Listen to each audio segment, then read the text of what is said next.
এই এক্সপেরিমেন্টে 4 বছরের বাচ্চা থেকে 80 বছরের বৃদ্ধ পর্যন্ত সবাইকে একটি প্রশ্নই করা হয়, আপনার জীবনের সবথেকে বড় অনুশোচনা কী?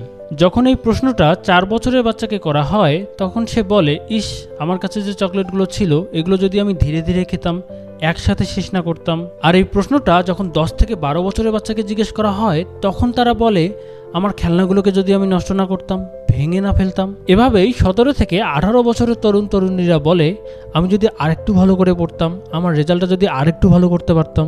যখন এই একই প্রশ্ন 30 থেকে 35 বছরের মানুষকে করা হয় তারা বলে, ইস, আমি যদি পড়ালেখার পাশাপাশি কিছু স্কিল ডেভেলপ করতে পারতাম। আর যখন এটাই 50, 55, 60 বছরের মানুষকে জিজ্ঞেস করা হয় তখন তারা বলে, যদি আমি আমার বন্ধুদের সঙ্গে আরেকটু সময় কাটাতে পারতাম, ঘুরতে পারতাম তাদের সাথে। আর যখন এই নাম্বারটা 70 থেকে 80 বছর পর্যন্ত নিয়ে যাওয়া হয় তখন এই বৃদ্ধরা কি বলে জানেন? যে জিনিসটা করতে সব থেকে বেশি ভালোবাসতাম না, জীবনে সেটা করতে না পারাটাই সব থেকে বড় অনুশোচনা। Do whatever you want, be unique.